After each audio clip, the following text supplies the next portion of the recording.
Discover everything you need to know about IS 15908 is to 2011, the Indian standard that could save lives in your building. In this comprehensive episode of Consumer Times, we break down the critical requirements for fire detection and alarm systems, explaining why proper control and indicating equipment isn't just about compliance, it's about protecting what matters most. Whether you are a building owner, facility manager, or concerned resident, understanding these fire safety standards is essential for ensuring your premises meet the highest safety benchmarks.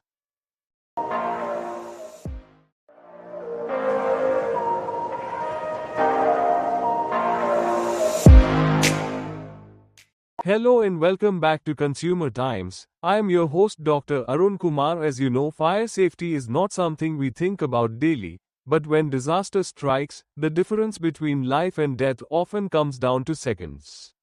At the heart of every effective fire protection system lies a network of control and indicating equipment that serves as the building's nervous system, constantly vigilant and ready to respond. This is precisely what IS 15908 is to 2011 addresses, and understanding this Indian standard could be the most important thing you learn about building safety this year. Before we deep dive into IS 15908 is to 2011 is the Indian standard that provides a comprehensive code of practice for the selection, installation, and maintenance of control and indicating equipment for fire detection and alarm systems. Please comment, like, share and subscribe to motivate us. Developed by the Bureau of Indian Standards through its Firefighting Sectional Committee, this standard represents decades of fire safety expertise distilled into practical guidelines that building owners, facility managers, and safety professionals must understand and implement. The control and indicating equipment, often abbreviated as C&I equipment, forms the backbone of any fire alarm system. Think of it as the brain and nervous system combined. It continuously monitors detection circuits, receives signals from smoke detectors and manual call points, displays critical information about fire location, triggers alarm sounders, and can even activate auxiliary systems like fire dampers and emergency lighting. Without properly selected, installed, and maintained C&I equipment, even the most sophisticated fire detection devices become ineffective. The standard covers minimum levels of protection, though it explicitly allows for systems designed with higher degrees of protection for special risks. This flexibility is crucial because fire safety is never a one-size-fits-all proposition. A residential apartment building has vastly different needs compared to a chemical processing plant or a high-rise commercial tower. IS 15908 is to 2011 provides the baseline while encouraging enhancement where necessary. One of the standard's most critical contributions is its detailed guidance on where control and indicating equipment should be located. The location must be appropriate for both safety staff and firefighters responding to an emergency. Typically, this means an area on the ground floor near the entrance firefighters are likely to use, or in a continuously manned control room. In complex premises, the standard mandates consultation between users, installers, and fire brigades to ensure optimal placement. This collaborative approach recognizes that fire safety planning requires input from multiple stakeholders who bring different perspectives and expertise. A fire alarm system is only as reliable as its power supply, and IS 15908 is to 2011 dedicates significant attention to this critical aspect. The standard requires systems to derive power from mains electricity, clearly marked with red painted switch fuses labeled FIRE alarm, do not switch off. This simple requirement prevents the all too common scenario of someone inadvertently cutting power to life safety equipment. More importantly, the standard mandates robust backup power provisions.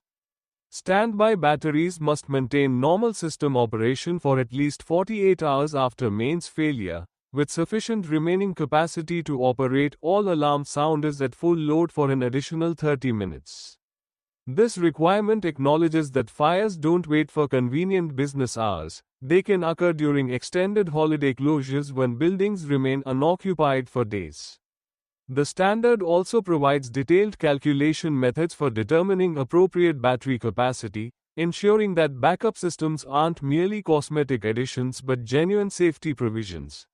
While flashy alarm panels and sophisticated smoke detectors often receive attention, the cables connecting these components are equally critical.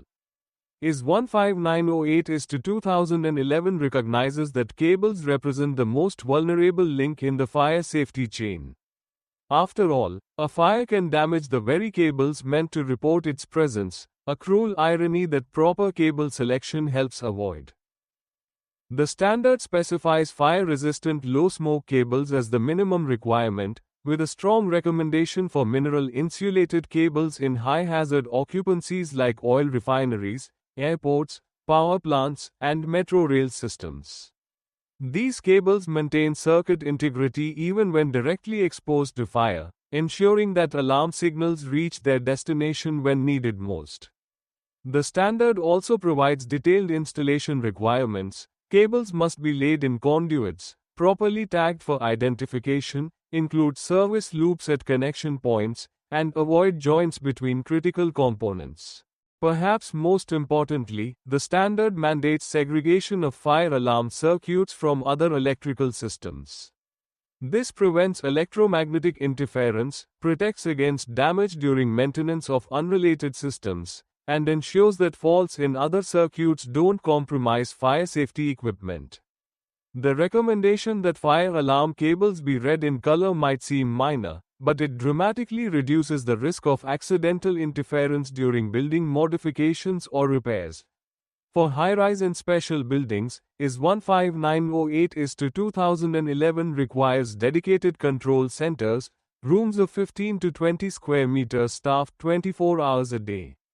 These aren't merely equipment closets but purpose-designed spaces with amenities for personnel, emergency lighting, communication facilities including direct lines to fire brigades, and comprehensive building plans showing protected zones and fire protection systems.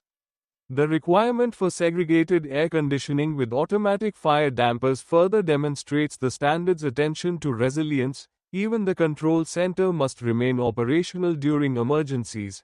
The standard provides exhaustive requirements for control and indicating equipment components, from the visual indicators that must use redundant LED bulbs to prevent display failures, to the distinct tones required for fire versus fault alarms. The two-stage alarm system option is particularly noteworthy. It allows for a continuous evacuation alarm in the fire zone while sounding an intermittent alert signal elsewhere, giving personnel time for controlled evacuation rather than creating panic throughout an entire building simultaneously.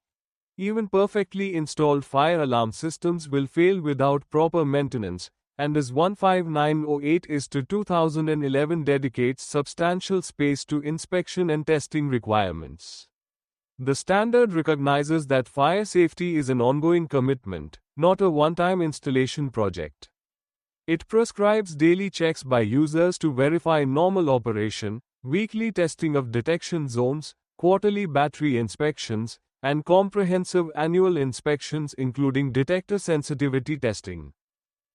The requirement for logbooks might seem bureaucratic, but these records prove invaluable for identifying patterns. Recurring false alarms often indicate environmental issues or equipment problems that need addressing before they compromise system reliability. The standard's recommendation for service contracts with qualified providers acknowledges that maintaining modern fire alarm systems requires specialized knowledge that building staff may lack.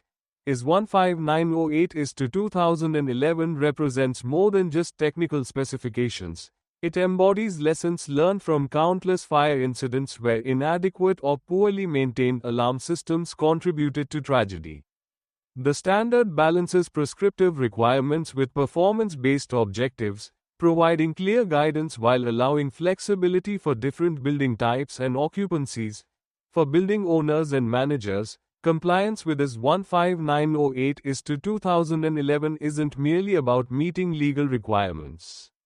It's about creating environments where occupants can feel confident that if fire strikes, they'll receive timely warning and firefighters will have the information needed for effective response. It's about recognizing that fire safety systems are active participants in building protection, not passive boxes on walls. In an era where buildings grow taller and more complex, where occupancies become denser, and where the consequences of fire safety failures grow ever more severe, standards like IS 15908 is to 2011 provide the roadmap for protecting lives and property. If you found this video helpful, please like, share, and subscribe to Consumer Times. Understanding and implementing these requirements isn't optional, it's essential for anyone responsible for building safety in India.